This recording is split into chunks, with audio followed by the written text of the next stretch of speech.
ਜੀ ਸਾਰੇ ਭੈਣਾਂ ਭਰਾਓ ਮੇਰੀਆਂ ਧੀਆਂ ਤੇ ਬੇਟਿਓ अस्सलाम वालेकुम। ਅਮਰਜ਼ਾ ਵੱਟੂ ਸਾਹਿਬ, ਅਫਜ਼ਲ ਸਾਹਰ ਸਾਹਿਬ ਤੇ ਖਲੀਲ ਔਜਲਾ ਤੇ ਬਾਕੀ ਉਹਨਾਂ ਦੇ ਸਾਰੇ ਸਾਥੀਆਂ ਨੇ ਬੜਾ ਮੁਸ਼ਕਲ ਤੇ ਅਹਿਮ ਕੰਮ ਸ਼ੁਰੂ ਕੀਤਾ ਹੋਇਆ ਹੈ। ਪੰਜਾਬ ਵਿੱਚ ਸਿਰਫ ਭੰਗੜਾ ਪਾਉਣ ਤੱਕ ਨਹੀਂ, ਨੱਚਣ ਤੱਕ ਨਹੀਂ, ਪੱਗ ਪਾਉਣ ਤੱਕ ਨਹੀਂ, ਬਲਕਿ ਪੰਜਾਬ ਦੇ ਹਕੂਕ ਦੀ ਗੱਲ ਕਰਨ ਦੀ ਉਹਨਾਂ ਜਿਹੜੀ ਬੁਨਿਆਦ ਰੱਖੀ ਹੈ, ਅਸਲ ਗੱਲ ਹੈ ਹੀ ਹੈ।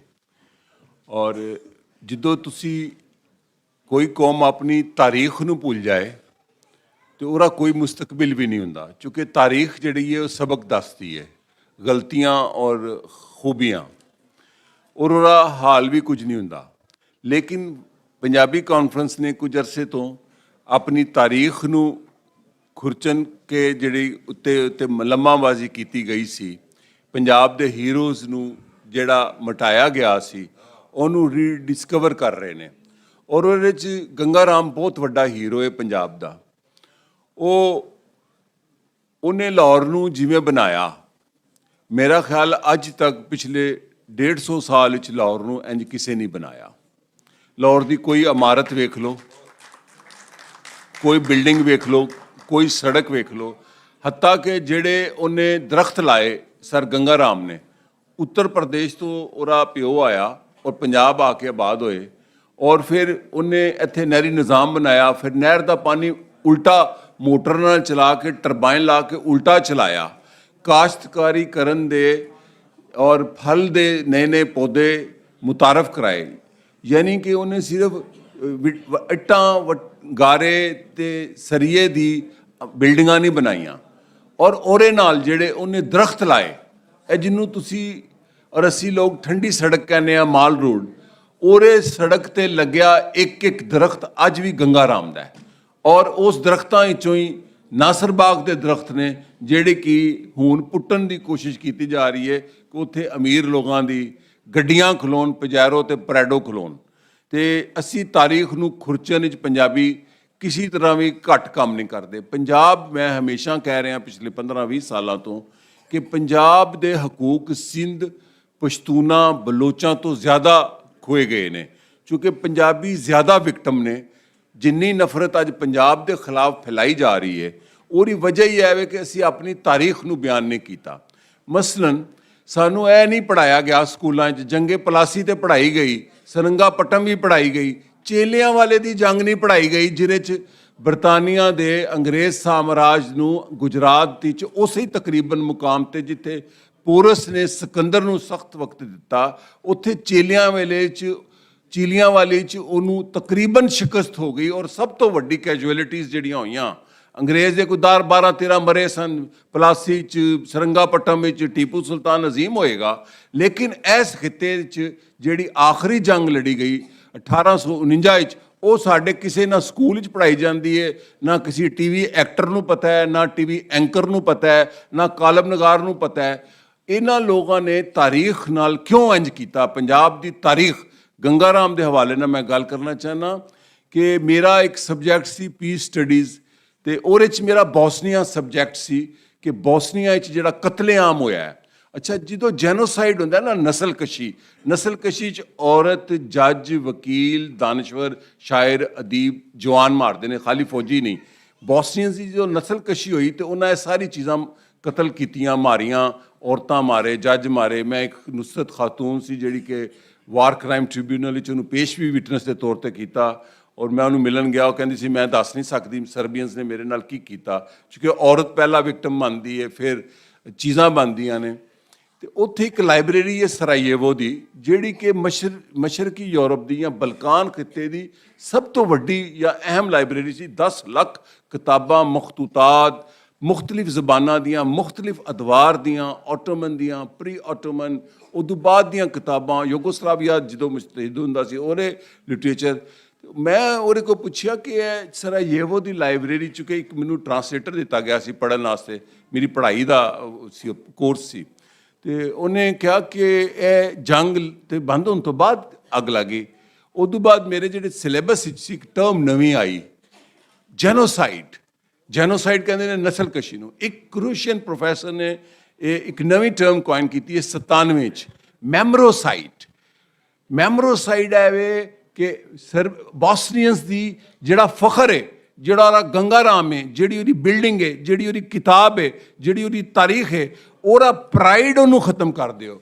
ਤੇ ਪੰਜਾਬੀਆਂ ਨਾਲ 1849 ਵਿੱਚ ਮੈਮਰੋਸਾਈਡ ਸਾਡੀ ਮੈਮਰੀ ਤੋਂ ਕੱਢ ਦਿੱਤਾ ਗਿਆ ਹੈ। ਸਾਨੂੰ ਜੰਗੇ ਪਲਾਸੀ ਪੜ੍ਹਾਇਆ ਜਾਂਦਾ ਹੈ, ਅਲੀਗੜ੍ਹ ਪੜ੍ਹਾਇਆ ਜਾਂਦਾ ਹੈ, ਸਾਨੂੰ लखनऊ का कल्चर बड़े महज़ब होते हैं जी लखनऊ वाले उर्दू बोल के। लेकिन पंजाब दे जेड़े अदब अदाब तहजीब तमदन शहर बस्तियां कस्बे करदार गंगा राम ਉਹਨੂੰ ਅਸੀਂ जिसले इस्लाम आंदा ना तो ਅਸੀਂ इस्लाम उर्दू पेश कर रहे हैं कि कुरान पाक में आया है। मैं क्या मेरा परदादा जड़ा सी ना वो हिंदू सी, मेरा लकड़दादा हिंदू सी, मीतरां वाली तो मुसलमानां च कोई सैयद सुयद नहीं, असीं इत्थों दे ही हाँ। वैसे DNA ने साबित किया सारे ही इत्थों दे ने, जिन्ने भी ने 99% ऐसी धरती दे ने। मैं क्या वो जिसले मुसलमान होया सी वो तो पंजाबी च होया सी, ਉਹਨੂੰ ਕਿਸੇ ਸੂਫੀ ਬਾਬੇ ਨੇ ਮੁਸਲਮਾਨ ਕੀਤਾ ਸੀ, ਮੀਤਰਾਂ ਵਾਲੀ ਚ ਉਰਦੂ ਚ ਨਹੀਂ ਸੀ ਹੋਇਆ। ਤੇ ਸਾਡੀ ਜਿਹੜੀ ਯਾਦਾਸ਼ਤ ਤੇ ਗੰਗਾ ਰਾਮ ਸਾਨੂੰ ਪੇਸ਼ ਕੀਤਾ ਗਿਆ ਤਾਂ ਹੀ ਜਦੋਂ ਸੋ ਕਾਲ ਜਹਾਦ ਹੋਇਆ, ਇੱਥੇ ਲਾਹੌਰ ਦੇ ਮੰਦਰ ਢਾਏ, ਗੁਰਦੁਆਰੇ ਮੁਤਾਸਰ ਹੋਏ। ਅਸੀਂ ਸਾਡੇ ਲਾਹੌਰ ਦੇ ਜਿਹੜੇ ਜ਼ਿੰਦਾ ਦਲਾਨ ਸਨ ਇਨਵਰਟਿਡ ਕੋਮਾਂ 'ਚ ਉਹਨਾਂ ਜਾ ਕੇ ਉਹ ਸਮਾਧੀ ਵੀ ਜਾ ਕੇ ਤਬਾਹ ਕੀਤੀ, ਜਿਹੜੀ ਕਿ ਅਫਸੋਸਨਾਕ। ਔਰ ਗੰਗਾ ਰਾਮ ਨੇ ਜਿਹੜਾ ਹਸਪਤਾਲ ਬਣਾਇਆ ਉਹਦੇ 'ਚ ਇਹ ਨਹੀਂ ਸੀ ਕਿ ਸਿੱਖ ਜਾਂ ਹਿੰਦੂ ਜਾ ਕੇ ਉਹਦੇ 'ਚ ਇਲਾਜ ਕਰਾਉਣਗੇ, ਜ਼ਿਆਦਾ ਮੁਸਲਮਾਨ ਗਰੀਬ ਸਨ ਉਹ ਹੀ ਜਾਂਦੇ ਸਨ ਇਲਾਜ ਕਰਾਉਣ। ਸਿੱਖ ਅਮੀਰ ਤੇ ਫਿਰ ਖੁਸ਼ਹਾਲ ਸਨ ਲਾਹੌਰ ਦੇ, ਜ਼ਿਆਦਾਤਰ ਮੁਸਲਮਾਨ ਪਸਮਾਨਦਾ ਸਨ ਉਸਲੇ ਵੀ। ਤੇ ਜਿਹੜਾ ਪੰਜਾਬੀਆਂ ਨਾਲ ਤਰੋ ਹੈ, ਅਫਜ਼ਲ ਸਾਹਰ ਸਾਹਿਬ ਤੁਸੀਂ ਔਰ ਵੱਟੂ ਸਾਹਿਬ ਔਰ ਖਲੀਲ ਉਲਜਾ ਸਾਹਿਬ ਜੇ ਤੁਹਾਡੀ ਤਹਿਰੀਕ 'ਚ ਸ਼ਾਮਲ ਹੋ ਗਏ ਨੇ, ਪੰਜਾਬ ਦੇ ਸਿਆਸੀ ਹਕੂਕ ਸਲਬ ਹੋਏ ਨੇ, ਜ਼ਬਾਨ ਸਲਬ ਕੀਤੀ ਗਈ ਹੈ, ਪੰਜਾਬ ਦੀ ਤਾਰੀਖ ਖੁਰਚ ਦਿੱਤੀ ਗਈ ਹੈ, ਸਾਨੂੰ ਦੱਸਿਆ ਨਹੀਂ ਜਾਂਦਾ। ਮਸਲਨ ਲਾਹੌਰ ਦੀ ਤਾਰੀਖ ਮੈਂ ਜੇ ਅਗਰ ਤੁਹਾਨੂੰ ਬਿਆਨ ਕਰਾਂ, ਮੈਂ ਕਹਿਣਾ ਨਹੀਂ ਚਾਹੁੰਦਾ ਸੀ ਸਿਲਸਿਲਾ, ਮੈਨੂੰ ਇੱਕ ਦੋਸਤ ਦਾ ਫੋਨ ਆਇਆ, ਲਾਹੌਰ ਦੀ ਤਾਰੀਖ ਸ਼ਾਹ ਹੁਸੈਨ ਤੱਕ ਨਹੀਂ, ਲਾਹੌਰ ਦੀ ਤਾਰੀਖ ਬੁੱਲੇ ਸ਼ਾਹ ਤੱਕ ਜਾਂ ਇਹ ਸਾਰੇ ਖਿੱਤੇ। ਲਾਹੌਰ ਹੜੱਪਿਆਈ ਤਹਿਜ਼ੀਬ ਦਾ ਕਸਬਾ ਹੈ, ਲਾਹੌਰ ਹੜੱਪਿਆਈ ਤਹਿਜ਼ੀਬ ਦਾ ਕਸਬਾ ਹੈ। ਔਰ ਇਹ ਇੱਕ ਮੈਂ ਕਿਤਾਬ ਲਿਖ ਰਿਹਾ, ਪੰਜਾਬ ਦੇ ਮੈਂ ਸਫ਼ਰ ਕਰ ਰਿਹਾ ਛੋਟੀ ਬਸਤੀਆਂ ਦੇ, ਕਿ ਇਹ ਪੰਜਾਬ ਦੀ ਤਾਰੀਖ ਨੂੰ ਕਿੰਜ ਸਾਡੇ ਇੱਥੇ 1947 ਤੋਂ ਨਹੀਂ 1849 ਤੋਂ ਜਿਹੜਾ ਕੋਲੋਨਾਈਜੇਸ਼ਨ ਅੰਗਰੇਜ਼ ਨੇ ਨੋਬਾਦੀਆਤੀ ਨਿਜ਼ਾਮ ਇਸਟੈਬਲਿਸ਼ ਕੀਤਾ, ਉਦੋਂ ਬਾਅਦ ਮੈਂ ਕਦੀ ਮੈਕਡੋਨਲਡ ਜਾਣਾ, ਮੈਂ ਆਈਸਕ੍ਰੀਮ ਬੜੀ ਸ਼ੌਕੀਨ ਹਾਂ ਆਈਸਕ੍ਰੀਮ ਦਾ, ਤੇ ਮੈਂ ਕਿਹਾ ਚਲੋ ਆਈਸਕ੍ਰੀਮ, ਉਹ ਮੈਨੂੰ ਉਰਦੂ 'ਚ ਕਹੇਗੀ sir we have another package, ਉਹ ਡੀਲਾਂ ਹੁੰਦੀਆਂ ਨੇ। ਮੈਂ ਕਿਹਾ ਮੈਨੂੰ ਬੇਟਾ ਮੈਂ ਕਰੇਲੇ ਗੋਸ਼ਤ ਖਾ ਲੈਣਾ, ਮੈਂ ਗੰਡੇ ਗੋਸ਼ਤ ਖਾਣ ਵਾਲਾ ਬੰਦਾ ਵਾਂ, ਭਿੰਡੀ ਖਾਣਾ, ਤੂੰ ਮੈਨੂੰ ਦੱਸ ਰਹੀ ਹੈ ਬਰਗਰ ਖਾ ਲੈ, ਮੈਂ ਤੇ ਤੇਰੇ ਕੋਲ ਆਈਸਕ੍ਰੀਮ ਖਾਣ ਆਇਆ। ਸੋ ਉਹ ਜਿਹੜੇ ਮੈਂ ਪੰਜਾਬੀ ਬੋਲਣਾ ਨਾ, ਇਹ ਵੇ ਉਹ ਕਲੋਨੀਅਲ ਬਿਹੇਵੀਅਰ, ਉਹ ਇਨਸਲਟ ਫੀਲ ਕਰਦੀ ਹੈ, ਕਿਉਂਕਿ ਉਹਦੀ ਟ੍ਰੇਨਿੰਗ ਵਿੱਚ ਹੈ ਕਿ ਉਰਦੂ ਬੋਲਣੀ ਹੈ, ਅੰਗਰੇਜ਼ੀ ਬੋਲਣੀ ਹੈ। ਮੈਂ ਇੱਕ ਦਿਨ KFC ਚਲਾ ਗਿਆ, ਮੈਂ ਪਸੰਦ ਨਹੀਂ ਕਰਦਾ, ਤੇ ਬੱਚੀ ਨੂੰ ਮੈਂ ਕਿਹਾ ਬੇਟਾ ਤੂੰ ਮਾਡਲਿੰਗ ਕਰ ਰਹੀ ਹੈ ਇੱਥੇ, ਮਾਜ਼ਰਤ ਦੇ ਨਾਲ ਵਾਕਈ ਮਾਡਲਿੰਗ ਕਰ ਰਹੀ ਸੀ, ਕਿਉਂਕਿ ਮਰਦ ਵੀ ਸਾਡੇ ਮਾਡਲਿੰਗ ਵੇਖਣ ਆਉਂਦੇ ਨੇ। ਮੈਂ ਤੈਨੂੰ ਜਿਹੜਾ ਆਰਡਰ ਦਿੱਤਾ ਪੁੱਤਰ ਤੂੰ ਮੈਨੂੰ 10 ਮਿੰਟ ਤੋਂ, ਉਹ ਮੈਂ ਜਿਹੜੇ ਪੰਜਾਬੀ ਬੋਲ ਰਿਹਾ ਸੀ ਤਾਂ ਉਹ ਇਨਸਲਟ ਫੀਲ ਕਰ ਰਹੀ ਸੀ। ਆਰਾ ਤਬਕਾ ਵਿਚਾਰੀ ਬੱਚੀ ਦਾ ਕੀ ਹੋਏਗਾ ਜਿਹੜੀ ਉੱਥੇ 15-20 ਹਜ਼ਾਰ ਰੁਪਏ ਦੀ ਮੁਲਾਜ਼ਮ ਹੋਏਗੀ। ਇਹ ਸਾਡੇ ਜਿਹੜਾ ਕਲੋਨੀਅਲ ਬਿਹੇਵੀਅਰ ਸਾਡੇ ਅੰਦਰ ਇਸਟੈਬਲਿਸ਼ ਕੀਤਾ ਹੈ, ਪੰਜਾਬੀ ਨਾ ਬੋਲਣ ਦਾ, ਪੰਜਾਬੀ ਨਾ ਪੜ੍ਹਨ ਦਾ, ਪੰਜਾਬੀ ਤੇ ਫਖਰ ਨਾ, ਇਹ ਪੰਜਾਬੀ ਜੀ ਮਸਖਰਿਆਂ ਦੀ ਤੇ ਜੁਗਤਾਂ ਦੀ ਜ਼ਬਾਨ ਹੈ। ਓਏ ਪੰਜਾਬੀ ਇਸ ਖਿੱਤੇ ਦੀ ਕਦੀਮ ਜ਼ਬਾਨ ਹੈ। ਅੱਛਾ ਅੱਜ ਕੱਲ੍ਹ ਇੰਡਸ ਵੈਲੀ ਸਿਵਲਾਈजेशन बड़ा चामी में जाना है, इंडस मैं क्या नहीं हड़प्याई तहजीब है, Mohenjo Daro is the last end of Indus valley. और ਮਹੀਰਗੜ੍ਹ ਜਿਹੜਾ ਖੰਡਰ ਮਿਲੇ ਨੇ ਹੜੱਪਿਆਈ, ਉਦੋਂ ਬਾਅਦ ਰਾਖੀਗੜ੍ਹ ਜਿਹੜਾ ਕਿ ਇੰਡੀਅਨ ਹਰਿਆਣਾ ਪੰਜਾਬ ਜਿਹੜਾ ਕਿ ਹੁਣ ਉਹਦਾ ਪੰਜਾਬ ਨੂੰ ਵੀ ਤੋੜਿਆ ਹੈ। ਔਰ ਐਸੇ ਤਰ੍ਹਾਂ ਤਕਸੀਮੇ ਹਿੰਦ ਨਹੀਂ ਤਕਸੀਮੇ ਪੰਜਾਬ ਕੀਤੀ ਗਈ ਹੈ, ਔਰ ਪੰਜਾਬ ਨੂੰ ਪੰਜਾਬੀਆਂ ਨਾਲ ਲੜਾਇਆ ਜਾਂਦਾ ਜੰਗਾਂ ਵਿੱਚ ਵੀ। ਇੱਧਰ ਦਾ ਬੰਬ ਮਿਜ਼ਾਈਲ ਪੰਜਾਬ ਤੱਕ ਹੀ ਜਾਂਦਾ ਹੈ ਦੋਵਾਂ ਪਾਸੇ। ਤੇ ਇਹ ਜਿਹੜਾ ਕੌਨਫਲਿਕਟ ਹੈ ਪੰਜਾਬੀਆਂ ਦੇ ਅੰਦਰ ਪੈਦਾ ਕੀਤਾ ਗਿਆ ਤਕਸੀਮ ਕਰਕੇ, ਫਿਰ ਫਿਰਕੇ ਦੀ ਬੁਨਿਆਦ ਤੇ, ਫਿਰ ਮਜ਼ਹਬ ਦੀ ਬੁਨਿਆਦ ਤੇ। ਔਰ ਪੰਜਾਬੀਆਂ ਨੇ ਜੋ ਕੰਟਰੀਬਿਊਟ ਕੀਤਾ ਹੈ ਇਸ ਸਿਵਲਾਈजेशन ਵਿੱਚ, ਇਸ ਮੁਲਕ ਦੀ ਪ੍ਰੋਡਕਸ਼ਨ ਵਿੱਚ। ਕਿਹਾ ਜਾਂਦਾ ਜੀ ਕਰਾਚੀ ਹੱਬ ਹੈ ਇਕੋਨੋਮੀ ਦਾ, ਉਹ ਕਰਾਚੀ ਤੇ ਉਹ ਬੰਦਰਗਾਹ ਹੈ ਪੰਜਾਬ ਵਿੱਚ, ਤੇ ਪ੍ਰੋਡਕਸ਼ਨ ਪੰਜਾਬ ਕਰਦਾ ਹੈ, ਲੈਲਪੁਰ ਕਰਦਾ ਹੈ, ਸਿਆਲਕੋਟ ਕਰਦਾ ਹੈ, ਵਜ਼ੀਰਾਬਾਦ ਕਰਦਾ ਹੈ, ਲਾਹੌਰ ਕਰਦਾ ਹੈ। ਉੱਥੇ ਤੇ ਬੈਂਕ ਨੇ, ਵੱਡੀ ਕੰਪਨੀਆਂ ਦੇ ਦਫ਼ਤਰ ਨੇ। ਸੋ ਲਾਹੌਰੀ ਬੰਦਰਗਾਹ ਸੀ ਇਹਦਾ ਨਾਂ, ਜਿਹੜੀ ਠੱਠੇ ਦੇ ਕੋਲ ਸੀ, ਜਿਹੜੀ ਅਕਬਰ ਆਜ਼ਮ ਨੇ ਬਣਾਈ। 14 ਸਾਲ ਅਕਬਰ ਆਜ਼ਮ ਲਾਹੌਰ ਕਿਲੇ 'ਚ ਬੈਠਾ ਰਿਹਾ। ਉਹ ਕੀ ਕਰਨ ਆਇਆ ਸੀ? ਉਹ ਇੱਥੇ ਮੁਜਰਾ ਸੌਰੀ ਵੇਖਣ ਆਇਆ ਸੀ? ਲਾਹੌਰ 3 ਕੰਮ ਕਰਨ ਆਇਆ ਸੀ। ਇੱਕ ਕੰਮ ਉਜ਼ਬਕਾਂ ਨੂੰ ਰੋਕਣ ਵਾਸਤੇ ਸੈਂਟਰਲ ਏਸ਼ੀਅਨ ਜਿਹੜੇ ਬਰਬਰ ਕਿਸਮ ਦੇ ਤੁਰਕ ਹੁੰਦੇ ਨੇ, ਉਜ਼ਬਕ, ਉਹਨਾਂ ਨੂੰ ਹਮਲਾ ਰੋਕਣ ਵਾਸਤੇ। ਦੂਜਾ, ਪੰਜਾਬ ਦੇ ਕਿਸਾਨਾਂ ਨੇ ਦੁੱਲਾ ਭੱਟੀ ਦੀ ਕਿਆਦਤ ਵਿੱਚ ਕਿਸਾਨ ਟੈਕਸ ਦੇਣ ਦਾ ਇਨਕਾਰ ਕਰ ਦਿੱਤਾ ਸੀ। ਕਿਸਾਨਾਂ ਦੀ ਪਹਿਲੀ ਤਹਿਰੀਕ ਹੈ ਦੁਨੀਆ 'ਚ ਜਿਹੜੀ ਤਾਰੀਖ ਵਿੱਚ ਮਿਲਦੀ ਹੈ। ਤੀਜਾ ਕੰਮ, ਬੰਦਰਗਾਹ ਉਹਨੇ ਬਣਾਈ। ਇਹ ਜਿਹੜਾ ਸ਼ੇਰਾਂ ਵਾਲਾ ਗੇਟ ਹੈ, ਇਹ ਸ਼ੇਰਾਂ ਵਾਲਾ ਗੇਟ ਨਹੀਂ ਸੀ, ਇਹਦਾ ਦੂਸਰਾ ਨਾਂ ਸੀ। ਇੱਥੇ ਖਿਜ਼ਰੀ ਗੇਟ, ਇੱਥੇ ਜਹਾਜ਼ ਲੱਗਦੇ ਸਨ। ਲਾਹੌਰ ਵਿੱਚ ਉਹਨੇ ਸ਼ਿਪ ਯਾਰਡ ਬਣਾਇਆ ਔਰ ਲਾਹੌਰ ਤੋਂ ਪੂਰੇ ਪੰਜਾਬ ਵਿੱਚ ਜਿਹੜਾ ਨੀਲ ਬਣਦਾ ਸੀ ਉਹ ਲਾਰੀ ਬੰਦਰਗਾਹ, ਜਿਹਨੂੰ ਨਲੈੜੀ ਬੰਦਰਗਾਹ, ਦੇਖੋ ਸਾਡੀ ਦੂਜੀ ਕੌਮਾਂ ਨਾ ਸਾਡੇ ਲਫ਼ਜ਼ ਵੀ ਖਾ ਰਹੀਆਂ ਨੇ, ਉੱਥੇ ਬਹਿਰੀ ਜਹਾਜ਼ ਜਾਂਦੇ ਸਨ ਔਰ ਪੂਰੀ ਦੁਨੀਆ 'ਚ ਜਾਂਦੇ ਸਨ। ਇਹ ਜਿਹੜੀ ਜੀਨ ਮੈਂ ਪਾਈਏ, ਇਹਨੂੰ ਜਿਹੜਾ ਰੰਗ ਲਾਹੌਰ ਦਾ ਨੀਲ ਲੱਗਦਾ ਸੀ। ਔਰ ਅਕਸਰ ਮੈਨੂੰ ਨਾ ਬਲੋਚ ਦੋਸਤ ਕਹਿੰਦੇ ਨੇ, ਮੈਂ ਤੇ ਉਹ ਬੰਦਾ ਕਿ ਮੇਰੀ ਦੂਜੀ ਕਿਤਾਬ ਦਾ ਨਾਮ ਬਲੋਚੀਆਂ ਕੇ ਨਾਮ, ਆਪ ਹमें ਬਲੋਚੀ ਨਾ ਕहें ਸਹੀ। मैं कहा भाई मेरी ज़बान है, मैं बलोच क्यों मैं कह सकना तैनूं, असीं तो बलोचिस्तान दे रहने वाले नूं बलोची कहने आ। जर्मनी नूं अरबी च अलमानिया कहा जाता है। How come you are ordering to अरब और तुर्क के सानू अलमानिया ना कहो। तो जिहड़ा साडे उत्ते एक जबर किया जा रहा है और क्या जा रहा है, पंजाब ज़ालम है और पंजाब ते उन्हां हाकमां दा ज़ालम है ਜਿਹੜੇ ਸਾਡੇ ਅੰਦਰੋਂ ਨੇ, ਸਾਡੇ ਨਾਲ ਤੇ ਅੰਦਰੋਂ ਜ਼ਾਲਮ ਪੈਦਾ ਹੋਏ ਨੇ। ਪੰਜਾਬ ਦੇ ਜ਼ਾਲਮ ਤੇ ਸਾਡੇ ਅੰਦਰੋਂ ਪੈਦਾ ਕੀਤੇ ਗਏ ਨੇ ਗੋਰੇ ਅੰਗਰੇਜ਼ ਨੇ, ਸਾਮਰਾਜ ਨੇ, ਜਿਨੇ ਗੰਗਾ ਰਾਮ ਨੂੰ ਇਹ ਸਾਬਤ ਕੀਤਾ ਉਹ ਤੇ ਜੀ ਮੁਸਲਮਾਨ ਨਹੀਂ ਸੀ। ਔਰ ਇਸੇ ਤਰ੍ਹਾਂ ਭਗਤ ਸਿੰਘ, ਰਾਜਗੁਰੂ, ਸੁਖਦੇਵ, ਇੱਕ ਲਾਈਨ ਹੈ ਲੰਮੀ, ਗਦਰੀ ਬਾਬਿਆਂ ਦੀ ਤਾਰੀਖ ਹੀ ਨਹੀਂ ਪੜ੍ਹਾਈ ਜਾਂਦੀ। ਆਜ਼ਾਦੀ ਦੀ ਜਿਹੜੀ ਤਹਿਰੀਕ ਦੀ ਪਹਿਲੀ ਬੁਨਿਆਦ ਸੀ ਦੱਸੀ ਨਹੀਂ ਜਾਂਦੀ। ਅੱਜ ਤੱਕ ਲਾਹੌਰ ਵਿੱਚ ਮੈਂ ਕਿਸੇ ਮੁਰਖ ਔਰ ਪੰਜਾਬੀ ਨੂੰ ਵੀ ਨਹੀਂ ਵੇਖਿਆ ਮਾਜ਼ਰਤ ਨਾਲ ਕਿ 1857 ਵਿੱਚ ਕਿੱਥੇ ਫਾਂਸੀਆਂ ਹੋਈਆਂ ਸਨ। ਕਿਸੇ ਨੂੰ ਪਤਾ ਹੈ? ਮੈਂ ਕਦੀ ਕਿਸੇ ਦੇ ਇਲਮ ਦੀ ਇਨਸਲਟ ਨਹੀਂ ਕੀਤੀ। 1857 ਵਿੱਚ ਜਿਹੜੀਆਂ ਫਾਂਸੀਆਂ ਹੋਈਆਂ ਸਨ, ਜਿੱਥੇ ਉਹ ਫਰੂਟ ਵਿਕਦਾ ਸੈਕਟਰੀਏਟ ਦੇ ਨਾਲ, ਉਹ ਗਰਾਊਂਡ ਨੂੰ ਪਤਾ ਨਹੀਂ, ਉੱਥੇ ਵੀ ਪਾਰਕਿੰਗ ਉੱਥੇ ਹੋਈਆਂ ਸਨ। ਓਏ ਤਹਿਕੀਕ ਕਰੋ। ਪੰਜਾਬ ਦੀ ਤਹਿਕੀਕ ਜਿਹੜੀ ਕਰ ਰਹੇ ਨੇ ਖਲੀਲ ਔਜਲਾ ਸਾਹਿਬ ਔਰ ਇਹਨਾਂ ਦਾ ਸਾਥੀ, ਸਾਡੀ ਭੈਣ ਦੀਪ ਰੋ ਪੈਂਦੀ, ਇਨਕਲਾਬ ਅਜੇ ਨਹੀਂ ਆਇਆ। ਮੈਂ ਕਿਹਾ ਇਨਕਲਾਬ ਲੰਮੀ ਜਦੋਜਹਿਦ ਅੱਜ ਵੀ ਨਹੀਂ ਰੋਣਾ। ਤੇ ਇਹ ਤਾਰੀਖ, ਜਦੋਂ ਅਸੀਂ ਆਪਣੀ ਤਾਰੀਖ ਜਾਣਾਂਗੇ ਤਾਂ ਅਸੀਂ ਆਪਣਾ ਮੁਸਤਕਬਲ ਤੇ ਹਾਲ ਬਣਾਵਾਂਗੇ। ਤੇ ਪੰਜਾਬ ਬਲੋਚਾਂ ਤੋਂ, ਪਸ਼ਤੂਨਾਂ ਤੋਂ, ਸਿੰਧੀਆਂ ਤੋਂ, ਕਸ਼ਮੀਰੀਆਂ ਤੋਂ, ਗਿਲਗਤ ਤੇ ਬਿਲਤੀਆਂ ਤੋਂ ਜ਼ਿਆਦਾ ਮਜ਼ਲੂਮ ਹੈ ਸਾਨੂੰ। ਤੇ ਮੈਂ ਨਾ ਪੰਜਾਬੀ ਬੋਲ ਜਾ ਸਕਦਾ ਜੇ ਸਹੀ, ਮੈਂ ਲਿਖਣ ਵਾਲਾ ਬੰਦਾ, ਨਾ ਮੈਂ ਪੰਜਾਬੀ ਸਹੀ ਸਮਝ ਸਕਣਾ। ਇਹ ਮੈਂ ਰਸਮਨ ਨਹੀਂ ਕਹਿ ਰਿਹਾ। ਤੇ ਪੰਜਾਬੀ ਤੇ ਪੜ੍ਹ ਸਕਦਾ ਹੀ ਨਹੀਂ, ਚूँकि मैं गूंगा, बहरा, अन्ना पंजाबी पैदा किया गया अंग्रेज़ ने। और अंग्रेज़ तो बाद वो जो अहले ज़बान आए यहाँ पर, जी हम तो जी ना लखनऊ से आए हैं, तो पंजाब दे नाल जो जुल्म किया, पंजाब नूं वड्डिया, पंजाब दा जेनोसाइड किया 1947 भी, और कहूटा ਜਿਹੜਾ ਸਿੱਖਾਂ ਦੇ ਨਾਲ ਜ਼ੁਲਮ ਹੋਇਆ, ਸਾਨੂੰ ਉਹਦੀ ਵੀ ਨਿਸ਼ਾਨਦੇਹੀ ਕਰਨੀ ਚਾਹੀਦੀ ਹੈ। ਜਿਸ ਲਈ ਅਸੀਂ ਜ਼ੁਲਮ ਦੇ ਖਿਲਾਫ ਬੋਲੀਏ ਤੇ ਹਰ ਕਿਸਮ ਦੇ ਜ਼ੁਲਮ ਦੇ ਖਿਲਾਫ ਬੋਲਣਾ ਚਾਹੀਦਾ ਹੈ। ਉਹ ਮੇਰੇ ਪਿਓ ਕੋਲ ਹੋਇਆ ਹੈ, ਮੇਰੇ ਭਰਾ ਕੋਲ ਹੋਇਆ ਹੈ, ਜਾਂ ਮੇਰੇ ਕੋਲ ਹੋਇਆ ਹੈ। ਤੇ ਸਾਡਾ ਗੰਗਾ ਰਾਮ ਜਿਹੜਾ ਹੈ ਉਹ ਹੀਰੋ ਹੈ, ਸਾਡਾ ਰਾਜਗੁਰੂ ਹੀਰੋ ਹੈ, ਸੁਖਦੇਵ ਹੀਰੋ ਹੈ, ਦੁੱਲਾ ਭੱਟੀ ਹੀਰੋ ਹੈ। ਅਸੀਂ, ਮੈਂ ਦੁਨੀਆ ਫਿਰੀ ਹੈ, ਮੈਂ 100 ਮੁਲਕ ਫਿਰੇ ਨੇ, ਕਾਨਫਰੰਸਾਂ 'ਚ ਨਹੀਂ, ਇਲਮ ਸਿੱਖਣ। ਮੈਂ ਇੱਕ ਜ਼ਬਾਨ ਦੱਸਣਾ, छोटी जी सिवान जबान है, कोकाफ तुसी सुनिया होना है।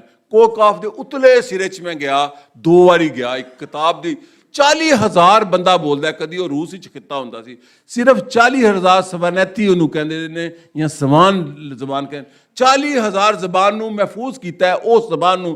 ते मैं एक लिंग्विस्ट कोल गया, दुनिया के सब तो वड्डे लिंग्विस्ट। मैं जबानी कलामी इंडस वैली नहीं, हड़प्पा ही है, कोई इंडस नहीं, इंडस दरिया का नाम है। यह वादी पूरी जी है, पंजाब इंडस है। मैं मिलन गया आस्को परपोला नूं, फिनलैंड। उन्हें कहा 5 पाकिस्तानी आए ने, एक मुशरफ सी, वो कोई रक्स वेखन आया सी, उत्थे कोई कल्चरल शो सी, ते एक 2 सिंधी लोग आए ने, एक गुलाम मुस्तफा शायद उन्हों का वजीर आला। तो मैं इंडस मैन्यूस्क्रिप्ट जिहड़ा है, दुनिया की हर जबान डिकोड हो गई है, यूनानी, मिस्री, बैबीलोन, अशूरी, कदीम जबाना दस रहे हैं कबल तारीख दियाँ। लेकिन इंडस की जबान जी है तुहानूं नज़र आती है, हड़प्पा, मंजूदाड़ू, राकीगढ़, इन्हां तख्तियां ते नहीं। मैनू उन्हें कई गल्लां दसियां और दूजे दिन उन्हें मैनू घर बुला लिया। गोरा कदी घर नहीं बुलाता। फिनलैंड गया और उस दिन वो मैनू थले लैन आया। उन्हें कहा मेरी बीवी का अज डायगनोस कैंसर होया, but I can not cancel meeting with you. मैं उहदे कोल सवाल किए सन, ਸਵਾਲ ਕਰ ਕਰਕੇ ਮੈਂ ਰਿਕਾਰਡ ਕੀਤੇ ਨੇ, ਅਜੇ ਤੱਕ ਮੈਂ ਪਬਲਿਕ ਨਹੀਂ ਕੀਤੇ ਕਿਉਂਕਿ ਆਪਣੀ ਕਿਤਾਬ ਤੋਂ ਬਾਅਦ ਕਰਾਂਗਾ। ਮੈਂ ਇਹਨੂੰ ਪੁੱਛਿਆ ਕਿ ਇਹ ਕੀ ਹੈ ਤੇਰੇ ਘਰ ਪੂਰੇ 'ਚ ਇਹ ਜਿਹੜੀਆਂ ਫੋਟੋ ਕਾਪੀ ਦੀ ਸ਼ਕਲ 'ਚ ਕਿਤਾਬਾਂ ਨੇ। ਉਹਨੇ ਕਿਹਾ ਡੈਡ ਲੈਂਗੁਏਜਿਸ ਆਫ ਪਾਕਿਸਤਾਨ 2012 'ਚ ਕਿ 2 'ਚ ਇੱਕ ਜਰਮਨੀ 'ਚ ਕਾਨਫਰੰਸ ਹੋਈ ਸੀ, ਜਿਹੜੀ ਜ਼ਬਾਨਾਂ ਸਾਨੂੰ ਵੀ ਨਹੀਂ ਪਤਾ ਜਿਹੜੀਆਂ ਮਰ ਗਈਆਂ ਨੇ। ਤੇ ਮੈਂ ਕਿਹਾ ਪਾਕਿਸਤਾਨ ਦੀ ਸਭ ਤੋਂ ਵੱਡੀ ਮਰਦੀ ਜ਼ਬਾਨ ਕਿਹੜੀ ਹੈ? ਉਹਨੇ ਕਿਹਾ ਪੰਜਾਬੀ। Oh my God. ਤੇ ਵੱਟੂ ਸਾਹਿਬ, ਅਮਰਜ਼ਾ ਵੱਟੂ ਸਾਹਿਬ, ਬਾਬਾ ਨਜਮੀ, ਸਈਦਾ ਦੀਪ ਸਾਹਿਬਾ, ਕਾਮਰੇਡ ਸਾਥੀਓ ਔਰ ਖਲੀਲ ਔਲਚਲਾ ਸਾਹਿਬ ਤੁਹਾਨੂੰ ਮਿਲ ਗਏ ਨੇ। ਮੈਂ ਤੁਹਾਨੂੰ ਦੱਸਾਂ ਤੁਹਾਡਾ ਕੰਮ ਵੱਧ ਜਾਣਾ ਜੇ, ਇਹ ਰੁਕ ਨਹੀਂ ਸਕਦਾ ਹੁਣ। ਔਰ ਪੰਜਾਬੀ ਬੋਲੋ, ਪੰਜਾਬੀ ਲਿਖੋ, ਪੰਜਾਬੀ ਤਾਰੀਖ ਡਿਸਕਵਰ ਕਰੋ। ਗੰਗਾ ਰਾਮ ਅਸੀਂ ਫੋਟੋ ਖਿਚਾਉਂਦੇ ਹਾਂ, ਮੈਂ ਅਕਸਰ ਕਹਿਣਾ ਇਹ ਨੀਲੀ ਬਲੂ ਮਾਸਕ ਕੇ ਆ ਕੇ ਖੜੇ ਹੈ ਚੰਗੇ ਭਲੇ। ਹਾਲਾਂ ਮੈਂ ਤੁਰਕੀ ਬੜਾ ਜਾਣਾ, ਮੈਨੂੰ ਪਤਾ ਨਹੀਂ ਉਹ ਪਸੰਦ ਹੈ ਸਾਈਕਲ। ਉਹ ਇੱਕ ਕਿਸੇ ਲਈ ਆਪਣੇ ਗੁਰਦੁਆਰੇ ਦੇ ਪਿੱਛੇ ਵੀ ਖਲੋ ਕੇ ਫੋਟੋ ਖਿਚਾ ਲਓ, ਕਿੱਡਾ ਸੋਹਣਾ ਹੈ। ਰਣਜੀਤ ਸਿੰਘ ਦੀ ਮੜੀ ਕਿੱਡੀ ਸੋਹਣੀ ਹੈ। ਉਹ ਬਾਦਸ਼ਾਹੀ ਮਸਜਿਦ ਜਿਹੜੀ ਉਹ ਨੀਲੀ ਮਸਜਿਦ ਤੋਂ ਜ਼ਿਆਦਾ ਸ਼ਾਨਦਾਰ ਹੈ। ਦੇਖੋ ਮੈਂ ਇਹਤਰਾਮ ਨਾਲ ਕਹਿ ਰਿਹਾ, ਜਿਹਦੇ 'ਚ ਨਾ ਲੋਹਾ ਲਗਾਇਆ ਨਾ ਲੱਕੜ ਲੱਗੀ ਹੈ, ਸਾਨੂੰ ਪਤਾ ਹੀ ਨਹੀਂ। हाँ तुर्की आजकल तुर्की का बड़ा फैशन है, अदना कबाब। और मैं कहा साढ़े जा कबाब तो मैं दुनिया च नहीं खाता। तो अपने तो असी फख्र नहीं करते और असी पता नहीं है। मैं जरा खाने की गल करते हैं, मैनू अक्सर जी चिकन करो, मैं को दाल करेले कितने ने, दाल ते कद्दू कितने ने, मैं खाना मैं कह नहीं जे रहा रसमन। मैं क्या असी दाल कद्दू दाल करेले, मैं रेस्टोरेंट जाए मैं कह रहा चीज़ां मोंगरे आलू मोंगरे मटर, क्योंकि food is reflection of your culture. ਅਸੀਂ ਤੇ ਉਹ ਦੁੰਬੇ ਦੇ ਪਿੱਛੇ ਪੈ ਗਏ ਹਾਂ, ਦੁੰਬਾ ਕੜਾਈ। ਉਹ ਅਸੀਂ ਪੰਜਾਬੀ ਕਲਚਰ, ਪੰਜਾਬੀ ਖੁਰਾਕ, ਪੰਜਾਬੀ ਰਹਿਤਲ, ਪੰਜਾਬੀ ਤਾਰੀਖ। ਮੈਂ ਤੁਹਾਨੂੰ ਰਸਮਨ ਨਹੀਂ ਕਹਿ ਰਿਹਾ, ਫਖਰ ਨਾਲ ਕਹਿ ਰਿਹਾ। ਜਾਂਗਲੀ ਜ਼ਬਾਨ ਜਿਹਨੂੰ ਅਸੀਂ ਕਹਿੰਦੇ ਹਾਂ, ਮੈਂ ਨਾ ਫਖਰ ਨਾਲ ਲਿਖਿਆ ਜਾਂਗਲੀ। ਮੈਨੂੰ ਉਰਦੂ ਲਿਖੇ ਜਾਂਗਲੀ ਨਾ ਲਿਖੇ, ਮੈਂ ਕਿਉਂ ਨਾ ਲਿਖਾਂ? ਮੈਂ ਆਪ ਸਰਗੋਦੇ ਦਾ ਜਾਂਗਲੀ ਹਾਂ, ਮੈਂ ਫਖਰੀ ਹਾਂ। ਅਸੀਂ ਮੁਸੱਲੀ ਹਾਂ, ਅਸੀਂ ਜਾਂਗਲੀ ਹਾਂ, ਮੇਰਾ ਫਖਰ ਹੈ।